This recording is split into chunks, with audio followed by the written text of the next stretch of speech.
Be Wealthy and Smart, episode 855.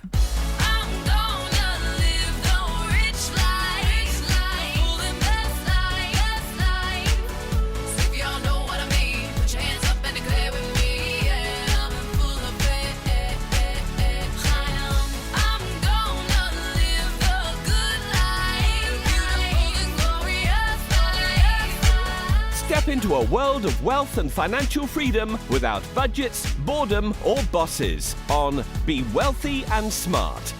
And now, here's your host, Linda P. Jones. Welcome to Be Wealthy and Smart. I'm Linda P. Jones, America's Wealth Mentor, empowering women and men worldwide to financial freedom. On today's show, we're going to talk about the bull case for NFTs, non-fungible tokens. We've talked about those before. They are unique works of art that are one of a kind and digital. And we're going to follow up with that story with something that involves Mark Cuban. Billionaire Mark Cuban backed a new exchange for non-fungible tokens called Mintable.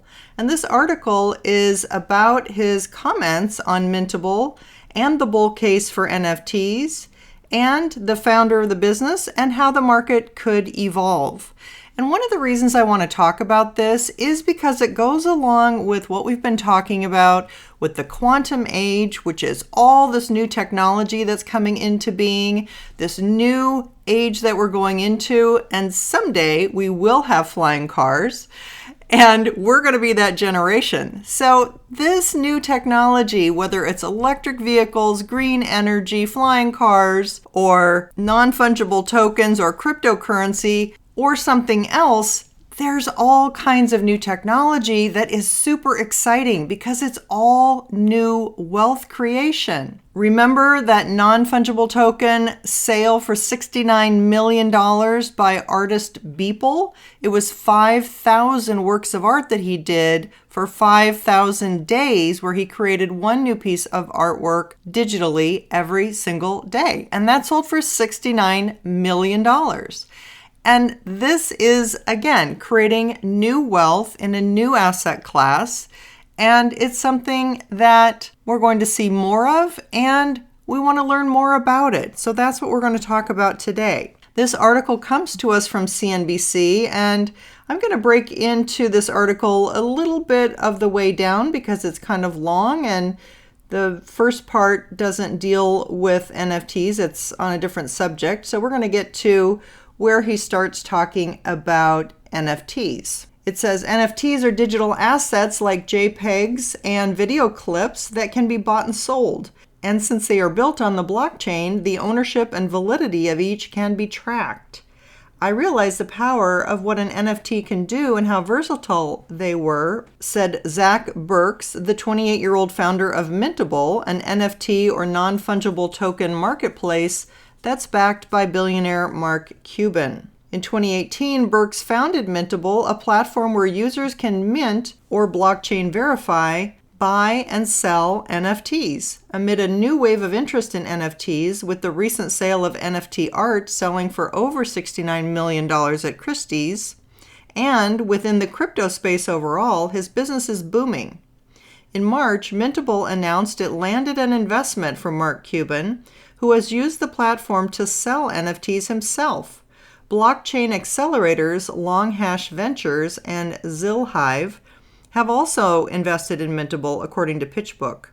Here, Book shares more about Mintable, talks NFTs and Ethereum, landing an investment from Cuban, and more. So the question is asked, what led you to start Mintable? And Zach Burks says, I was one of the first to make money in CryptoKitties, which was the big intro to NFTs for people into crypto at that time.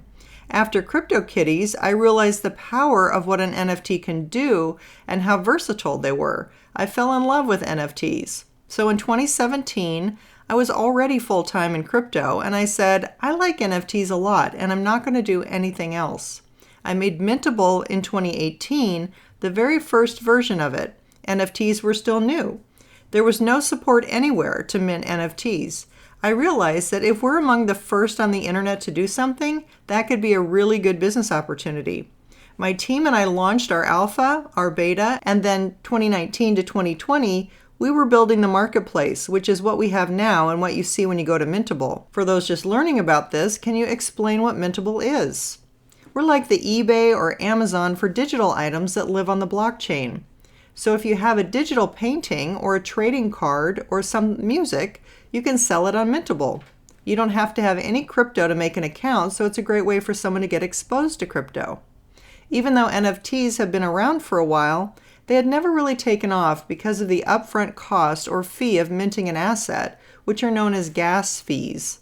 The fees are charged by the blockchain's miners to be able to transact on the blockchain. For example, if you want to make one piece of art as an NFT, you have to pay like $50 to $150 to do just that. And it's prohibitive. You have people that don't have that money, or they just don't know if NFTs enough. Like, I don't know if I want to put up upfront cost. If I use Etsy or eBay, I don't have to pay $150 to list an item for sale that may not sell. So we launched gasless minting in January, which means there are no gas fees, meaning the transaction on the blockchain does not happen until the NFT is transferred or purchased, at which point the buyer pays the fee. Traditionally, the NFT would be recorded on the blockchain immediately. This was a huge game changer, and we've skyrocketed. We have about 50,000 accounts right now. Most of them don't have any background or experience in crypto. It was the very first time they were buying NFTs. In the last 28 days, we had around 650,000 users and over 100,000 NFTs made. And I just want to pause there because in our Be Wealthy and Smart VIP Experience private Facebook group, we had one of our members talk about the fact that this really opened his eyes to non-fungible tokens, and he wanted to research how he could actually create something and sell it on a marketplace. So already we're using this knowledge to try to create new ways to generate wealth and to generate income. So I thought that was really terrific, and we're going to be following his journey and see his approach and how that goes for him. But that's just one example of taking new information, taking new technology, picking up the ball, just as Zach Burks has done, and taken the initiative to even start a business. This could make Zach Burks literally a billionaire someday by being first to the marketplace and building a massive market online. Who knows where this could lead for him? So that's very, very exciting. The article goes on to say, you landed an investment from Mark Cuban. How did that happen? And Zach says, sometime in December, I sent him a cold email. I tried to think about the fact that he's a busy guy and a billionaire. He doesn't want to read a long email or pitch, so I just tried to be very concise and thoughtful. I was shocked when he replied the next day. I got little flutters in my chest. We started talking, and I think we've talked every day since then, sometimes like 10 emails a day. It's crazy. I love him. He's extremely smart. He's got some amazing ideas. He's so involved with helping us out. So it's just been a great pleasure to be working with him. Burks declined to disclose how much Cuban invested in Mintable, and Cuban did not immediately respond to CNBC for comment. There has been a lot of buzz surrounding NFT art, especially after the Christie's auction of an NFT that sold for over $69 million, whose buyer was subsequently revealed as the founder of the Metaverse NFT project. Do you see any trends forming? And Zach said, definitely. I think the easiest and the most common is art, so that's where you get most of the content. But there is a trend that's appearing, which is musicians who drop NFTs with their music and unique digital collectibles for their fans. Each time an NFT is bought and sold, the original creator can earn a certain percent of its sale and get paid like a royalty. And that's what Mark Cuban likes the most, the royalty aspect. Musicians are looking to this, and they're seeing that this is a unique way to distribute content to connect with fans. For example, in his recent NFT listing on Mintable, Cuban is charging a 15% royalty on secondary sales, which ensures that he will continue to get paid if his NFT is resold. Any seller could do the same, including musicians and artists. We have famous musicians from different categories making their music NFTs. This is where there will be a lot of disruption in terms of traditional record labels and stuff like that, in that artists can be directly rewarded as the NFT is bought and sold. What would you say to those who think the NFT market is a bubble? Each type of NFT is a different asset class. So if one asset class within the market is a bubble, that does not mean every asset class within the market is as well. I like to use this analogy. Maybe Pokemon cards are really hot and have a lot of hype around them as an investment, and so they can be a bubble. So if that bubble pops, do you think the price of baseball cards are going to collapse as well? If one type of assets within the card market is a bubble, that doesn't mean all assets are. Beeple, the guy who did the auction of Christie's for $69 million, all of his assets are in their own category. Beeple may be in a bubble, but that's not going to affect the everyday person that's selling on Mintable. These are all different asset classes, artists or musicians or content creators. Each one of them is unique in and of itself. Mike Winkelmann, aka Beeple, told CNBC, "Long term, I am very, very bullish on NFTs and see them as a massive opportunity, especially for the younger demographic. People just need to be careful with the things they are buying and make sure they will have long-term value." Next question, what do you think the future of NFTs will look like? Zach said, "I'm a big believer in NFTs. Eventually they're going to be a very common, everyday household term that we say and interact with. If you have kids, they're going to be interacting with NFTs in a multitude of different ways. As an adult, you may be interacting with NFTs as an investment, or as a way to collect, or as a way to diversify, or maybe just as a way to support content creators or creators overall. You're going to see multi-million-dollar companies utilizing NFTs for a variety of different use cases, whether it's documents and documentation, like deeds, invoices on payments, or insurance policies, which would be then stored on the blockchain where ownership could be tracked, or ticketing, where buying an NFT could maybe unlock a collectible or special feature and potentially protect against counterfeits. Or with collectible items, NFTs can really apply to so many things. So they're not going to go away, they're just going to grow. Next question, do you think that your personality or maybe past experiences have made you more open about topics that are new and not super mainstream? My friends always remind me that I'm always exactly 2 years early, like with NFTs. I always think I'm wrong, but I just have to wait. I've always been a nerd, but I've also always been the guy that if I see something interesting that no one else is doing, I'm not just going to dismiss it. I'm going to look at it. And maybe it's worthless, but maybe there's some value in it in some way, shape, or form. In high school, I was always experimenting with different things, and then I went to the military, which really shaped me. When I got out, I knew I was going to be an entrepreneur. I wanted to build multiple businesses. I already had the introduction to crypto, so I was kind of just going back and revisiting. It's my personality where I think outside the box and I'm open. Next question, is Mintable profitable and how does it make money? We are profitable. In the first 3 months of 2021 alone, we have generated roughly $300,000 in sales. We make profit by taking a percentage of NFT sales called a transaction fee. So, for example, if we do $1 million in volume, we get a 2.5% to 5% fee on that. But that's just one way we make money. We have a lot of different revenue streams which makes us profitable and that I don't want to share due to competitors potentially catching on. Next question. Some are concerned that if a user buys an NFT from a website and that site fails, that their NFT files, which may live on that site, may disappear too. What do you think of this and how does Mintable prevent this, if at all? This is a valid point and we offer solutions. You can choose where you want your data hosted. You can host your data yourself on your servers where you control it, or you can choose to host it on IPFS, which is Interplanetary File System. Or we can host the data for you on our servers. We offer a 10-year guarantee that the data will exist even if we shut our doors to address this concern. And that's the end of the article. So very fascinating. I love how Zach just picked up the ball and created this marketplace, Mintable.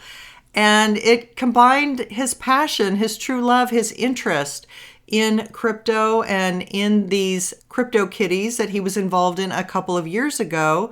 And now he's taken the initiative to actually start an exchange for non-fungible tokens. This is going to be very profitable for him, I predict. And like I said, he might even become a billionaire. Who knows? That would not surprise me, because being in the first mover advantage is enormous. And that's where a lot of money can be made. It doesn't mean he's going to be the surviving technology that becomes dominant, but even being just the first mover technology, whether you're Yahoo in the search engine space, or whether you're MySpace in the social media category, or whether you're Blockbuster in videos, it can be very lucrative, but it may not be the lasting technology. So Zach will have to do the right things to be the dominant technology and to grow into becoming one of the fangs for blockchain. So we'll follow this story, we'll follow NFTs and this whole new asset class, and we'll just see what happens over time. But I agree with him. I don't feel like a bubble is in NFTs just because we've had outrageous prices paid.